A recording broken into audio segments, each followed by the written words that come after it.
Alright, this video will be one of a series which I'm doing where I'm talking about my kit and how I build it, and just some key facts, and basically just talking a little bit about K.I.T.T and specifically my incarnation of him. So in this video we will I will show you a little bit of the interior, like the dashboard, lower and upper console. I will tell you about where I got the parts from. So let's get started. So first of all, you see the dashboard itself. So the dashboard shell is basically made by Knight Rider World, which has a lot of Knight Rider parts available. So that's from Knight Rider World. The lower console and upper console is also from Knight Rider World. So the Gullwing is a piece which I had a long time before I even had a K.I.T.T replica. So this is a Gullwing made by Volker Weihrauch Parts in Germany. So when I was around maybe 12 or 13 years old, I got in touch with the owner of the company, which is also a good friend of mine. So I asked him if it's possible to get like a display piece, Gullwing, which is only a shell, has nothing inside, it's not filled with anything or something like that. And he told me, of course I can make you a display piece. So that's what you see here. Yeah, it was supposed to be only a display piece, but I made it. I made a holder for it, for the steering column, so that I can put it on the car, because I thought, why do I have to buy a new Gullwing when I already have one and it's tied to my child hood? So or it's called childhood. So I thought it might be a good idea to put this one into the car. Of course it's not allowed to drive with this Gullwing here in Switzerland. Doesn't matter if it's filled or if it's reinforced with steel or something like that. So unfortunately it's not allowed to drive, but nevertheless I thought I put it into my kit because he looks much more complete with a Gullwing. And if you drive onto a parking field, which is private property and private streets and so on, there are plenty of occasions where you can drive with a Gullwing. So one other note, side note to this video I'm doing here. This video is not edited in any way, so excuse all my and stuff like that, because I'm not bothering put it into an editing program. I'm just here to show you about my car, because I frequently get questions about it, and I just wanted to show you the car and the dashboard and everything. So I'm not gonna put a lot of time in it to edit the video and stuff like that. So yes, so far for the Gullwing, I had to modify the Gullwing, of course. Like I had to sand it down a little bit and paint it, and my friend in Germany made a real cool cover plate, like it was similar to the one which the original K.I.T.T Hero dashboard in the car had. So Michael Chaffee was had a hole in the Gullwing to mount it, and then they put a metal piece or styrofoam piece or something like that to cover the hole. So what I did is I was able to make a cutout here to reach to the steering column and screw the Gullwing down to it. So I had to make, or my friend had to make a cover piece, which you see here, which had the measurements of this opening here. So first we thought about only doing this part here without these two, but then I thought, why we are not doing the whole piece, because it looks much more finished if you put it on like this. And we put in some magnets so they hold down the metal plate, and I had to print out with a label printer the 2000 label, so it's printed, it's not some plastic plate or plaque or something like that. It's pretty simple and effective. Once if it fade out, I remove it and put on a new one. The logo is made into the material here, the K.I.T.T, so I had to paint, hand paint the red around it. It's not perfect, but from far away you wouldn't notice that it's a pretty rough edges around here and so on. I have to redo it another time, but for now it's okay. So that's the story of the Gullwing. The switch pod unit is another story. First I had the original Firebird steering wheel in it, so I wanted to have a switch pod unit which I could use with this original Firebird steering wheel. So but the story went a different way, so I had to remove the Firebird steering wheel anyways. So for that reason, yeah, I had to change a few other things. So the switch pod unit is from Mexico.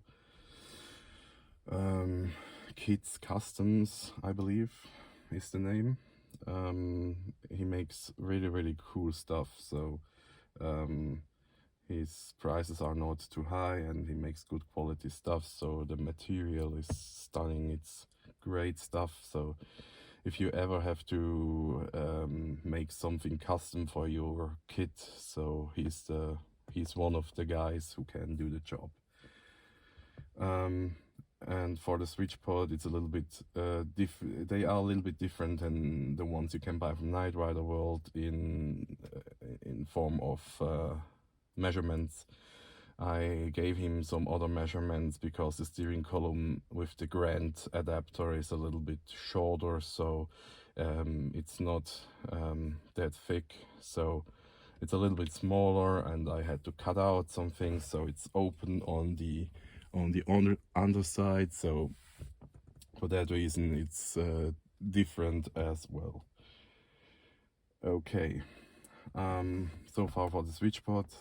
The electronics of the switch pod are ZA electronics. The electronics of the switch pod as well as the electronics of the dashboard are all from ZA electronics. Scanner as well. So we have everything from ZA electronics except the center console and overhead console, because center console they don't have anything ready yet, and overhead console same thing. So overhead console buttons and stuff, electronics is from ID Geniali, and some parts are from Knight Rider World as well. You can buy them all together over there.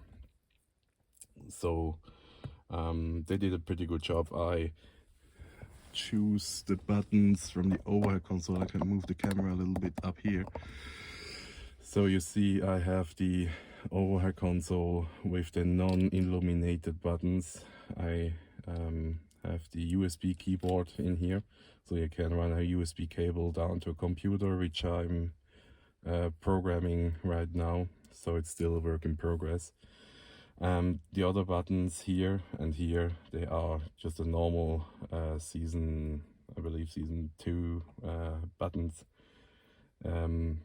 So they are pretty standard, so you can hook it up to power and they light up, and you can hook it up to a tone generator, but right now it's not wired up, the overhead console. So I will wire it up as soon as I have the computer, the car PC ready. So I have only I have to do it only once, like put it down, wire up, and get it up. So that's the story of the overhead console. I thought I have more advantage of the USB keyboard than the illuminated buttons. You have so many illuminated things inside here, so I didn't want to have lighted up buttons all over the car. So that was my decision, that I wanted like that. And yeah, once I have wired up the computer, you can just push a button and on the screens you will see an action, like a video or sound clip or something like that. You have so many ways to program stuff. So I thought it might be a better thing with the USB version of the overhead console buttons. So these ones here will be hooked up either to the radio, because the radio is a special one as well. I get to this point a little bit later, or to the scanner, so I can turn on the scanner, turn off. Of course, you have to rewire everything. You can't. It's not ready to just hook up, like plug in a cable. So you have to solder on the wires to the existing PCB, so you can run it up and put it on these buttons here. So I will do that in the future. So maybe the radio will be here, or the scanner, or the other way. So far with the overhead console. As previously stated, the dashboard shell is from Knight Rider World. I don't remember exactly which edition I took, but it's the dash-on-dash style dashboard. So it's mimicking the season 1 dashboard, which they didn't remove the dash pad from the car, so they had to put the dashboard like over the dash pad. So of course, with these dashboards you remove the dash pad and it's just mimicking the dash-on-dash version. So for that reason I thought it might be a cool idea to go with this style. Voice box, bezel, and the countdown is also from Knight Rider World, so you get a lot of parts there. You can almost buy everything there to make you a replica car, and they are pretty good. They have good quality stuff, so if you need parts, it's a good place to buy there. But there are a lot of other places you can buy parts, which some of them I don't recommend, some of them I recommend. So if you have any questions about them, just leave a comment, then I can tell you on which places you find them. My friend Mordor Scotty made an entire video dedicated to where you can get the replica parts. So it's another cool thing to just watch his video. So I can make a link in the description to his video as well. So if you are interested in this, in these things, so you can take a look at his videos as well. He makes a pretty good job with the videos, so they have a lot of information in it. So check out Motor Scotty on YouTube. Okay, what else do we have? The overlays I have in here are from ZA Electronics. They come with the electronics, so they are laser cutted alloy overlays. So I even put the stickers on the digits here because they look nicer with the stickers. They look much more red like in the show. I had it for a long time without the stickers, and it looks nice as well, but it didn't look as nice than it does right now. So I had to change that. The screens are the touch screens you can get on Knight Rider World as well. So I haven't hooked it up to a computer right now, so I haven't wired up the touch screen thing. So and I don't know if I will ever wire up the touch screens. I mean, it's a cool thing that you have modern technology inside the car. So with the touch screens, it would be a cool thing if you have software on your computer, which like Knight 2000 Thunder or whatever you want to put on the computer. So it's nice to touch the screens to operate the computer. So but I don't know if I will do it. I will just use the computer like to push the buttons and play some video files on it. So it will be not a big thing. So the screens right now are hooked up to two media players, which are inside the lower console. I can show you in a moment. I have wired up the media players to the switch in the lower console, and I get to this point when we discuss the layout of my lower console in a minute. So the next thing I want to show you is the shifter I have. So the shifter, I can zoom in a little bit, but you can see it a little bit better. Shifter I have in here is made of metal, like alloy or something similar. It's not a plastic one you get from Knight Rider World. I believe I bought it years ago in the Knight Rider shop. I believe it was Knight Rider shop. So it's a little bit more difficult to put it on than the normal plasticky shifter knob you can buy from Knight Rider World. But I like this one more than the plastic one because it gets I like just the metal touch in it. It feels so high quality, and not that the other ones are bad quality, but these ones just feel a little bit nicer. So that's a difference. So it is you have to make a hole into the shifter stick to put in a small screw through it. So they also have, if I remember correctly, when I ordered it, it came with the screw and the drill bit, the correct drill bit to make the hole. So they contain everything you need. So I don't know if they sell these again. It might be the case that others sell these now, but if you want something a little bit higher quality, or that it feels a little bit more premium, then the metal shifter knob is the way to go. That's one thing, and another thing is, while I have the camera pointing down here, so what you can see is I have another radio installed in here, so it's not focusing right. Just give me a second. So you can barely see it, but it's labeled with tape, and that's the radio from Knight Rider World they got recently. Actually, it's a radio which looks like the radio from the TV show. Like if you power it on, the tape will light up, and the faceplate looks like there's a tape inside, but actually underneath is a modern radio with Bluetooth and microphone built in it.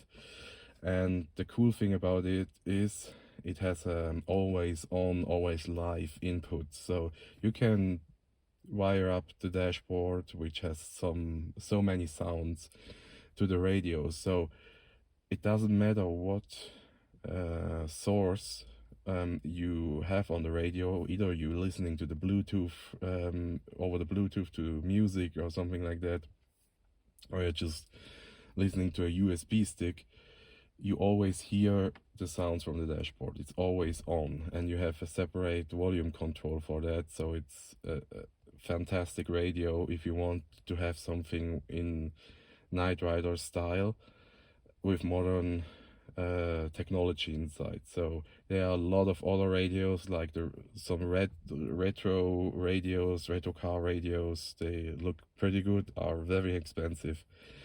They are good as well, but I like this one very much because it looks like the one on the TV show, and it has so many functions. So you have a cable which comes with the radio, so you can hook it up. The cable, it's like a cable tree you have, so you can hook it up on the back of the radio and run all the wires up to buttons you have inside the car.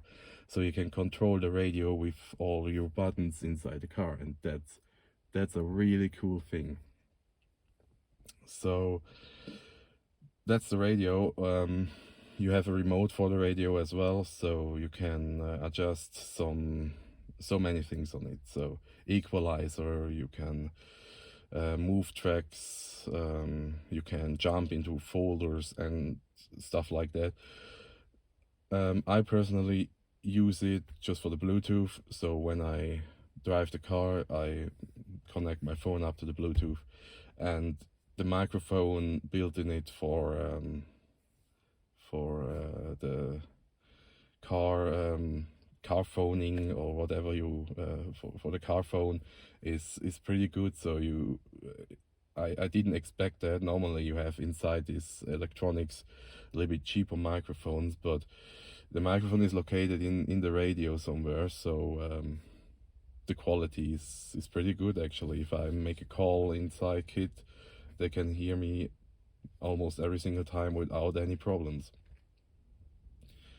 So far with the radio, I can just turn it on.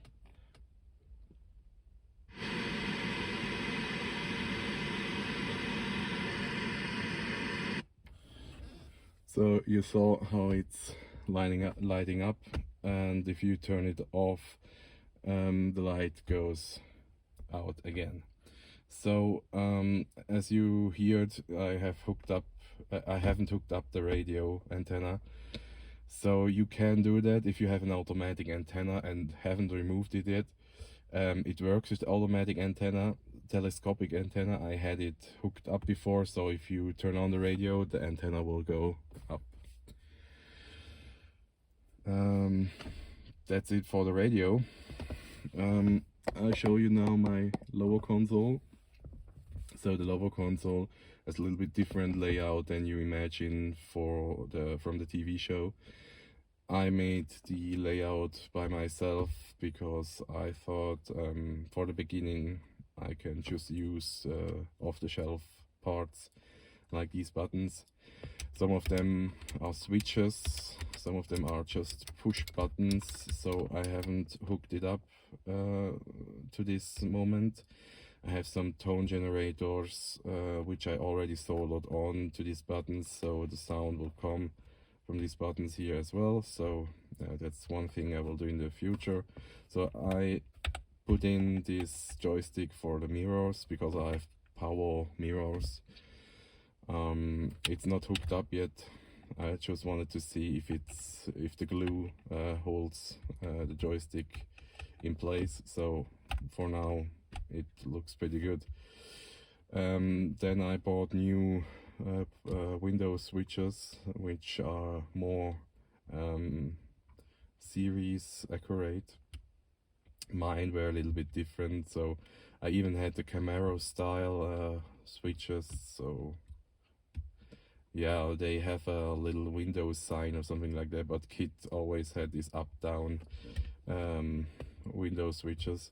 And then I have wired the screens or the media players to one of these switches here. So one of them will later on turn on the lights of the lower console, or either turn something else on, like the outside speaker or something like that. And the other one, if you hit this switch, it will turn on the screens. So hit this switch, you should see the screens are now turning on, and now you have movies or video clips on it. So these are for turning on and off the screens.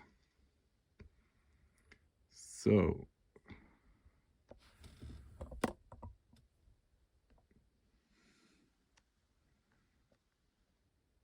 okay, now it's normal. Now I explained the lower console, and a special thing about my kit is that I didn't use the Firebird center console. My Firebird is an 88 Firebirds from the year 88. So it had the facelift center console in it. Of course, I had to remove it to put in a center console like I wanted. And I removed it, and I only had a Camaro console, an 82 Camaro console on hand. So at this point I didn't know that they are different, but there are a few things which are different to a Camaro console than to a Firebird console. It's a little bit difficult to show, but it starts with the angle of you see this angle here is different with a Firebird console, and the AC panel is also different. So the mounting brackets are way different. So the radio bezel is a little bit it's not flush with like a Firebird console. It goes a little bit more into it's a little bit deeper actually. You can see that it's not, the radio is not mounted flush, so it's a little bit behind the point where a Firebird console would have all the components in it.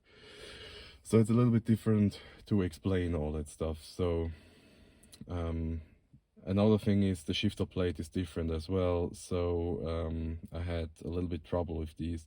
Of course, K.I.T.T didn't have an overdrive, so with this in mind, right now I cannot use the gear 2 and 1. I only can use till drive and overdrive. So for me that's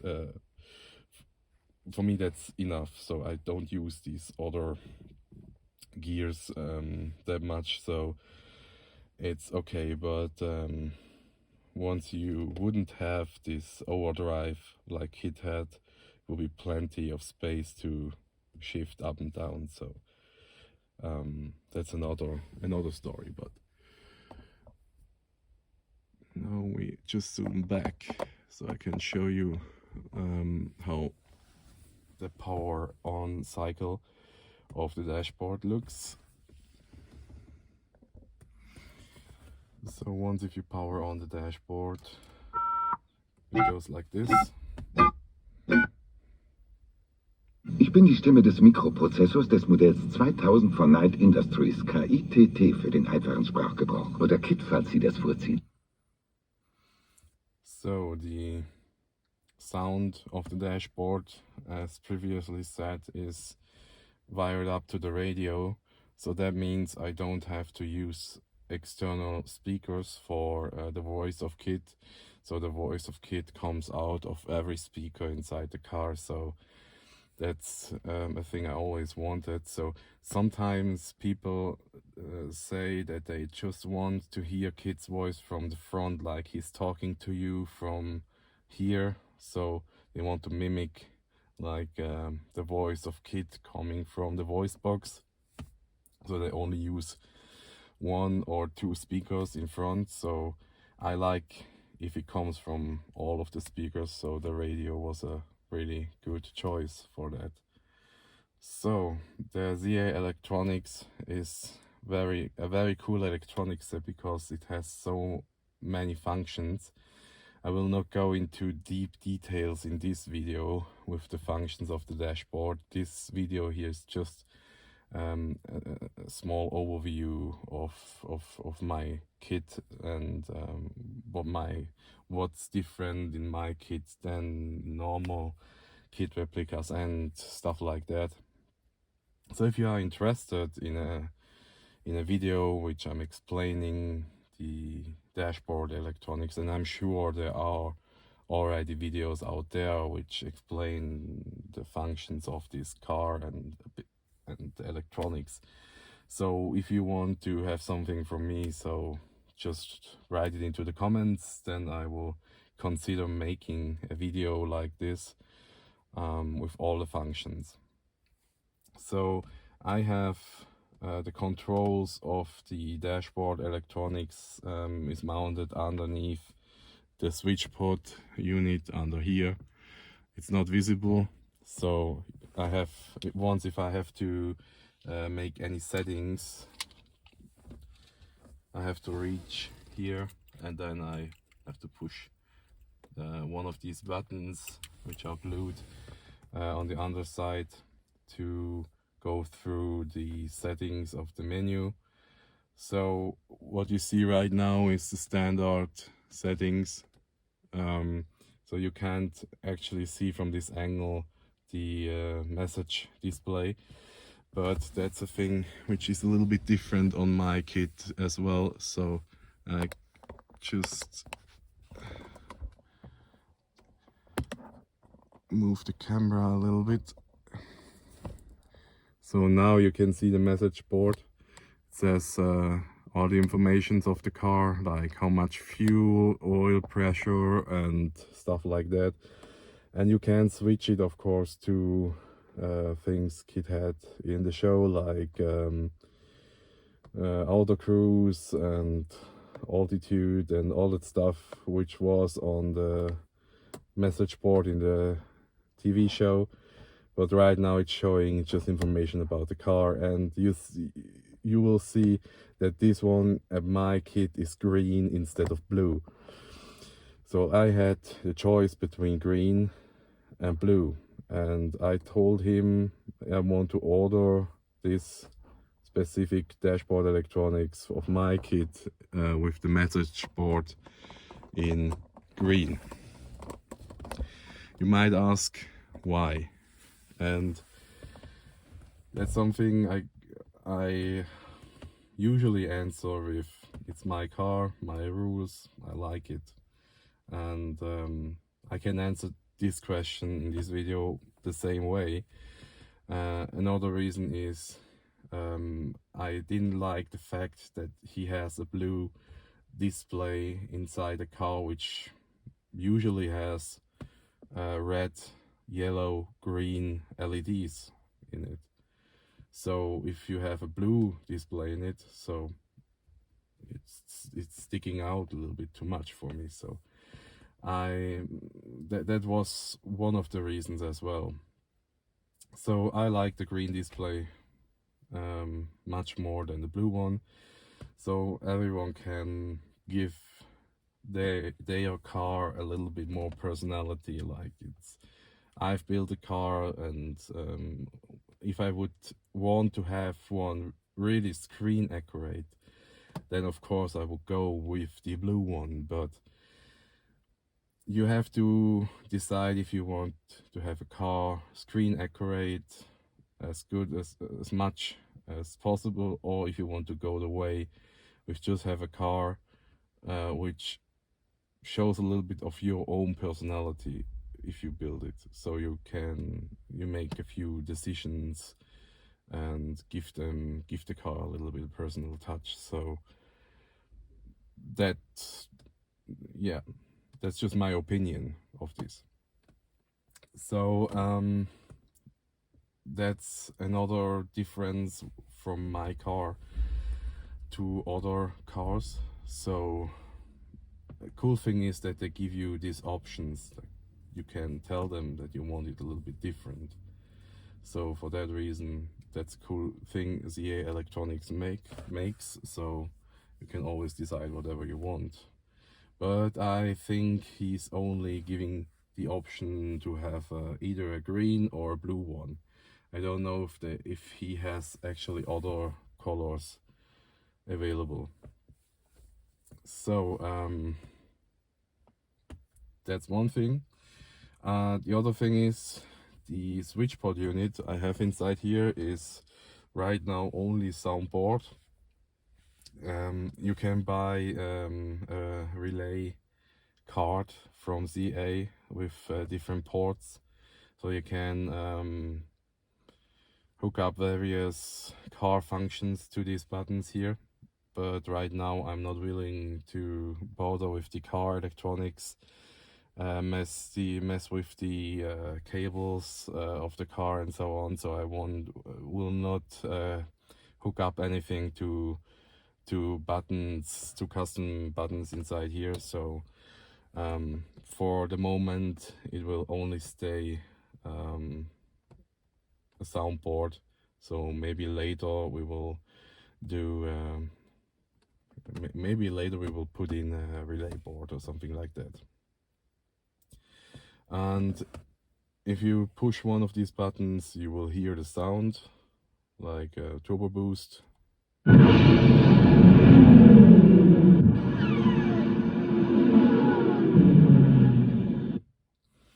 And there are plenty of other sounds in the car, like the main title theme and some other stuff. So right now it's just sounds. If you push the button, the sound is playing. You have demo mode built into the dash. You have an MP3 player, which a USB stick contains a lot of K.I.T.T's voice samples. So once if I go to a meeting, car meeting or car show or something like that, I just hit the normal button for a few seconds, and then he starts playing the sounds every 10 seconds, 20, 30, 40 seconds, 1 minute, 2 minutes, 5 minutes. You can choose which distance should, how many times should be between each track. So that's a cool thing as well. So if you want to go to a car show and make it a little bit more interactive, so the kid can just randomly talk something, you don't have to use a computer, a car PC or something like that. You will be good to go if you just put in the dashboard electronics. You don't necessarily need a computer, a car PC anymore. If you just want the basic functions like I have here right now, you just hook up two media players to the screens, so you have something on the screens, and you put some K.I.T.T voice samples on the USB stick and hit the normal button, and you're good to go. You don't have to use any computer anymore for that. So that's a good thing about the electronics, that he has built in everything so far. So other manufacturers might have these functions as well. I don't really know if other manufacturers have a media player and stuff like that built in. So I'm familiar with these electronics. Maybe ID Geniali or other manufacturers have functions like these as well. But for ID Geniali, I would recommend check out Motor Scotty's channel once again, because he has really good stuff on it, and he's currently building the dashboard for his car, and he's using ID Geniali electronics.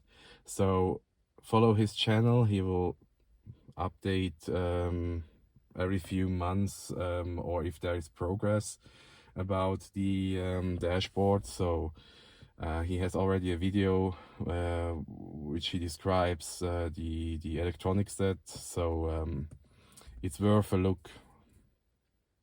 Okay, now you know about my Gullwing story, about the switch pod electronics, the radio, lower console, upper console screens. I talked pretty much about everything thing which is in the interior right now. I can show you the inside of the center console for a moment. So let's see if I can move the camera.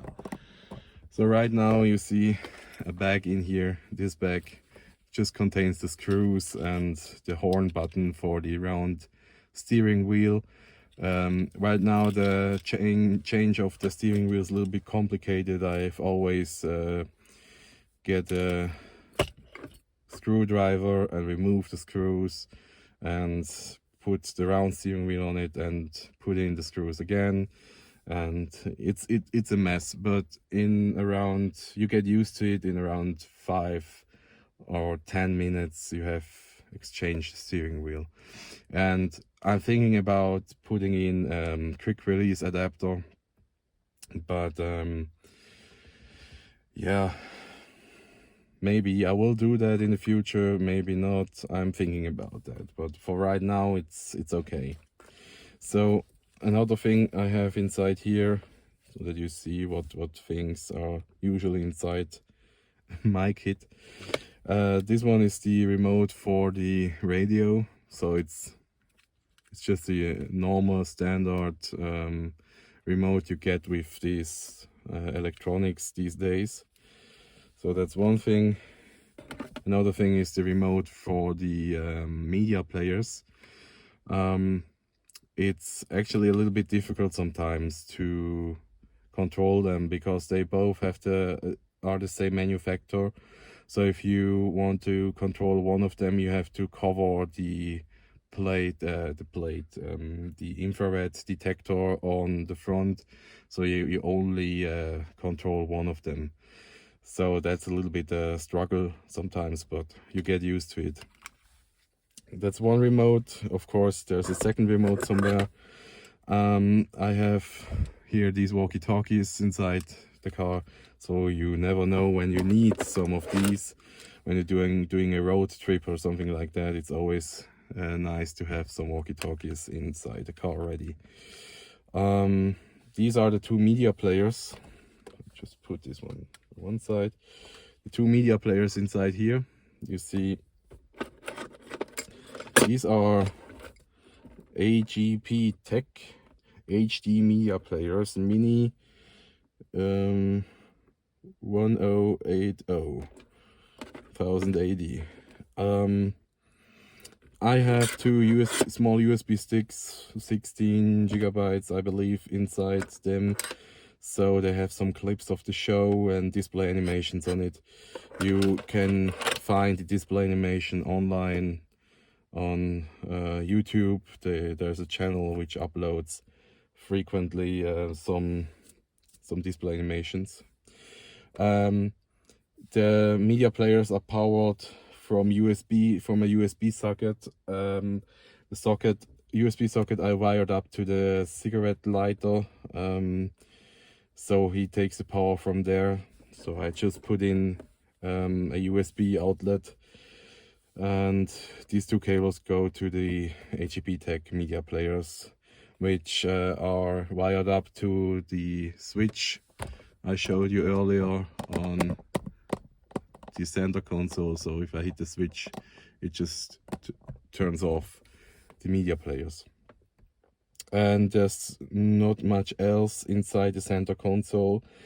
Some screws, spare screws, some USB sticks, some cables, and just some paper. And that's basically everything which is inside. Another thing which is inside is a switch. You can see the switch here. Not very good visible, but that's a switch. Once I hit this switch, the dashboard will go into night mode. Not night with K, night like the dark night, not the dark night Batman, just when it's dark outside, this night. So if you hit the button, it just turns off all the dummy displays and you only have the necessary the gauges working, like the RPM board and the speedo board, all the other stuff is turned off. So you can still use the switch pod, so it's everything is working in the background, so not a big deal. But once if you're driving at night, it's if you have powered on the dash like this, it's a little bit difficult. So at daytime, if you're driving through a tunnel or something like that, it's not a big deal. So you get used to it, that it's a little bit bright. But if you're driving a little bit longer at night, so it's always easier to hit this button and then it turns or it dims down everything. So you might asking why I have hooked it up to a switch instead of the light switch. So I have mounted daylight running DRLs, I believe they are called. They are daytime lights, which are which you have to have in Switzerland if you want to drive on the road. So otherwise you would have to have on your headlights all the time, and I didn't want that, so I had to hook up some DRLs. For that reason, it was a little bit difficult for me to hook it up like this, because before, a few years ago, I only had the normal headlights, and that would mean every time I have to drive K.I.T.T on the road, I had to turn on the headlights, which means if I would have hooked it up as it should be to the light switch, every time I have to drive it at daytime, the dimmer would turn on, so I have no visibility of the dashboard at daytime. For that reason, I decided to hook it up to a switch in the center console, and then a little bit later I installed these LED DRLs in front.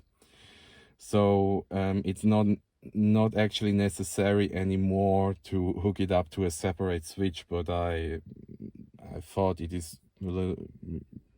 doesn't matter for me actually if I hit the light switch or if I hit the switch inside the center console. I have so many switches inside this car anyway, so it makes no difference for me at all. So I let it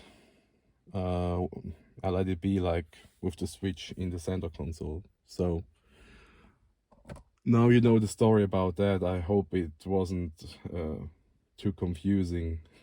Sometimes I'm talking a little bit confusing things, but it might be just the case because English isn't my main language. But I hope as far you understand what I'm talking about. Okay, that's the story about the center console and the DRLs and the dimming switch. So I put the things back inside the center console. I guess that's it. And if you want to talk about differences between my kit and other kits, my kit actually has a little bit another interior color wise. So my car originally was gray, or is gray inside, so I thought the interior all of the interior is in pretty good shape, so I didn't want to bother with taking all of it out and swapping it to the tan color. So I thought might be a cool thing to just give him a personal touch again. So I bought PMD seat covers in black. Before I had the normal bucket seats, or how you call them. So I will just put the camera out of the camera holder. So now you can see the the passenger seat. Before I had the normal leather style bucket seats in gray with the movable headrest. I took them out, and basically I turned these bucket seats, my old bucket seats, into PMD seats. So I made the upholstery and everything I made by myself. So I had to cut the seat foam and run some wire in it to get all these grooves inside, and it basically it was a mess, and it was a difficult job, but I wanted to do it. I want to build my own PMD seats, and I think they look pretty good so far. So for the headrest, I had to go to a company which makes metal, like a metal bracket, which is put onto the frame of the seat, and I had to make custom back covers. So you see the screws are not black. So, but for a one-man job and they are self-made, I think I did a pretty good job. And that was a decision I made because I like the color scheme of my kit, with the gray and black, and I exchanged the armrests on both sides to black ones as well, just to change the interior a little bit more to the color scheme, gray black. So normally this one is gray, the armrest is also gray, and a few different tones of gray, a few different shades of gray. Okay. So I wanted to have the armrests black as well, so for that reason I exchanged it a few months ago. So that's a minor difference between my car and other cars. So it's not a thing that I say that I would never change to the tan interior. So maybe if I meet someone who wants to exchange his interior to this nice, in good shape gray interior, because everything looks good so far, even the upper parts. So yeah, I'm sorry, sometimes I don't remember the correct word for it. I'm sure there is a word for it. Now I know it, headliner. So the headliner is in good shape as well, plastic parts as well. So maybe in the future I will exchange it to the tan color, that it is completely correct, but for now I like it the way it is, and I am pretty proud that I did my own PMDs and that they look that good. So what else? You see the handbrake has no cover on it, and that's just the reason because if you buy something from Knight Rider World, sometimes you have to make a lot of adjustments to the parts. So I wanted to have a center console which is handbrake free. Some of my friends which got a center console as well from Knight Rider World didn't have that much hassle with it, but mine is just too, the gap of it is not large enough to put on the handbrake cover again. So maybe it's a general issue, or other ones do not have handbrake at all. I know that there is a center console which is not handbrake free, but in Switzerland we do need a handbrake. So if you have the center console with no handbrake, there's no way that you get past inspection here. So I guess that's a thing I have to deal with. So it makes no big difference for me if it has the cover on or not. It's still working fine, so I don't need a cover. Once if you put it down, it rests on the side, so you don't even notice the handbrake. So my center console cover is a little bit different than the Firebird one. The Firebird one is a little bit more not that rounded on the edges and goes and opens like this on this side. Mine is opening to this side, so that's another difference you wouldn't even notice if I won't tell you. So only these who know how a Camaro console looks know that this is actually the wrong console for this car. But someday I will exchange just the cover, just the lid, with a Firebird lid. So if it's closed, and you wouldn't notice it. So that's the story about the interior of my car. So next time I will tell you about the exterior, like what we did there, because spoiler, my car isn't painted black, it is vinyl wrapped black, because he was white before. So stay tuned for this story.